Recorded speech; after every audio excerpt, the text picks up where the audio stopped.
ایک مرتبہ پھر پروگرام میں آپ کو خوش آمدید کہتا ہوں۔ ناظرین کرام، دیکھیے اللہ کس طرح معاف کرتا ہے۔ ایک شخص کی بیوی نے کھانے میں نمک بہت تیز کر دیا۔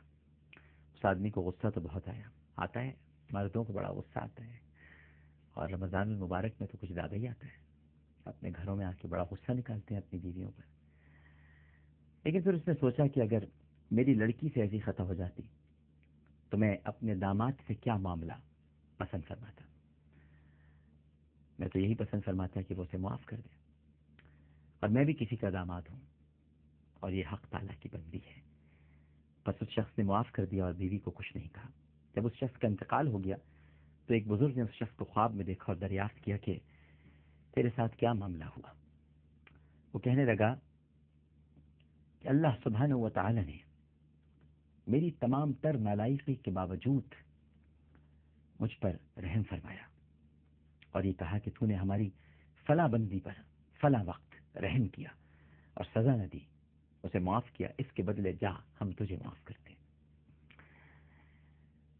ناظرین کرام، ایک اور بڑا ہی خوبصورت اور دل نشیں واقعہ ہے۔ شہر بستان، یہاں پر ایک بہت بڑے بزرگ حضرت بایزید بستانی رہا کرتے تھے۔ اس شہر بستان میں ناظرین کرام ایک عورت، ایک فاجرہ عورت تھی، نہایت جمیلہ اور حسینہ۔ یہ باہر سے آ گئی تھی اور لوگوں کے ساتھ برا کام کرنا شروع کر دیا تھا، اور وہ فاحشہ ایک دفعہ کے 200 درہم لیا کرتی تھی، مگر چونکہ نہایت خوبصورت تھی لہذا لوگ اس کی خوبصورتی سے متاثر ہو کر روپے پیسے کا ہرگز خیال نہیں کرتے تھے۔ ایک مہینے کے اندر اس برے کام کا نتیجہ یہ نکلا کہ لوگ تباہ حال اور برباد ہونے لگے۔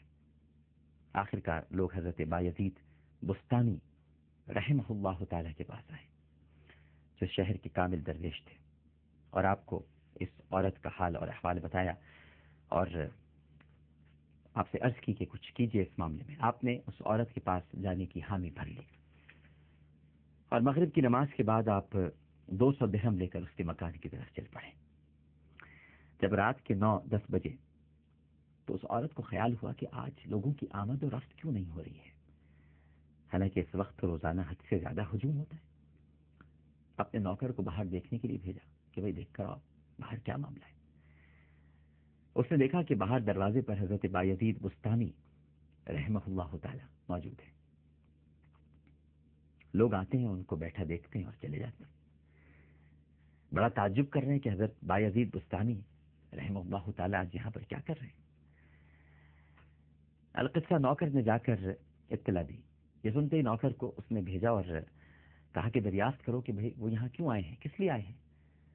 ہمارے یہاں تو کسی غریب فقیر کا، اللہ کے ولی کا کام نہیں ہے، یہ یہاں کیا کر رہے ہیں۔ یہاں کا بھاؤ تو بہت زیادہ ہے، یہاں ان کا کوئی کام نہیں۔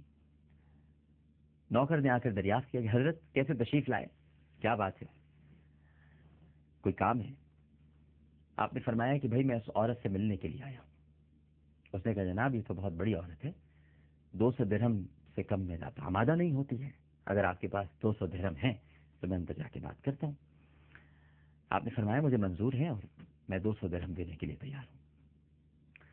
الحاصل آپ اندر تشریف لے گئے اور 200 درہم ادا کرنے کے بعد فرمایا کہ آج یعنی اس وقت تم ہماری ہو گئی ہو، ٹھیک ہے، اب جو بات میں کہوں گا وہ تمہیں ماننی پڑے گی۔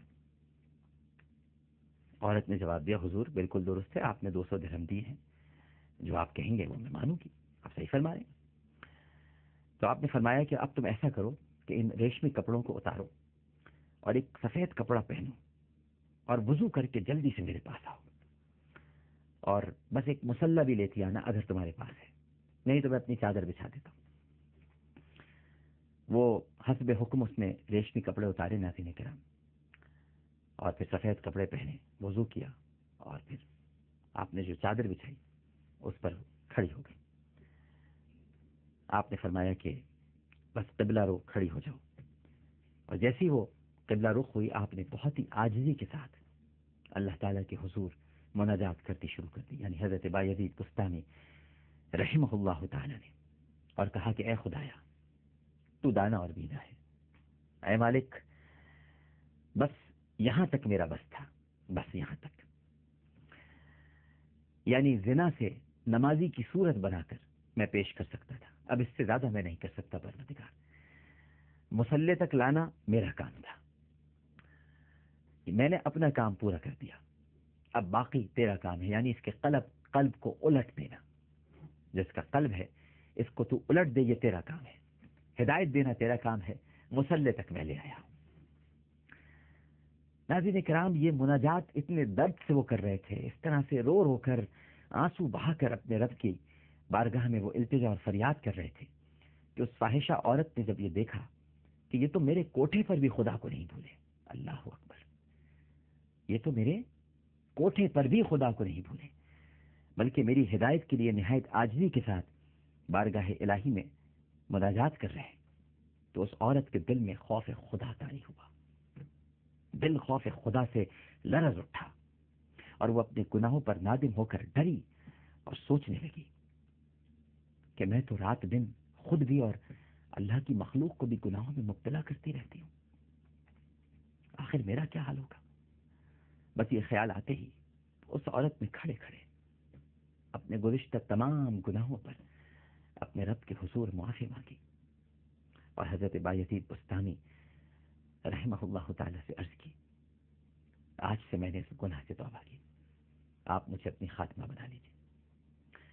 بس آپ نے توبہ کرائی، اور اس روز سے اس نے تمام برے کام چھوڑ دیے، اور اپنے زمانے کی مثالی عابدہ اور لاہدہ ہو گئی۔ ناظرین کرام، شیخ سعدی علیہ رحمہ فرماتے ہیں کہ جب کوئی گناہگار بندہ اپنی خطا کے بارے میں جان کر اپنے رب کے حضور معافی کا خواستگار ہوتا ہے، تو اللہ تعالیٰ ملائک سے فرماتا ہے، اے میرے بندوں، اے میرے فرشتوں، مجھے شرم آتی ہے اپنے بندے سے کہ میں اس کی خطا بخش نہ دوں، کیونکہ اس کے لیے سوائے میرے در کے کوئی اور ایسا در نہیں ہے کہ جہاں جا کر یہ سوال کرے اور کوئی اس کے سوال کو پورا کرے، لہذا میں اس کی حاجت کو پورا کر دیتا ہوں۔ عزیزان محترم اور ناظرین کرام، کیوں نہ ہم قربان ہو جائیں اس کریم اور رحمان پر، اس لیے کہ گناہ تو ہم کرتے ہیں اور اللہ ہمارے گناہوں کو دیکھ کر شرماتا ہے، تو کیوں نہ ہم قربان ہو جائیں اس پروردگار کی رحمت پر۔ رجحان پیش کرتے ہوئے کوئی غلطی، کوئی سہو، تو اپنے رب کے حضور معافی کا خواستگار اور توبہ کا طلبگار ہوں۔ میری بھی کوئی بات آپ کی طبیعت پر گرا گزری ہو تو مجھے معاف کر دیجیے گا۔ انشاءاللہ زندگی رہی تو کل اسی وقت، اسی پروگرام اور اسی چینل پر ایک مرتبہ پھر حاضر ہوں۔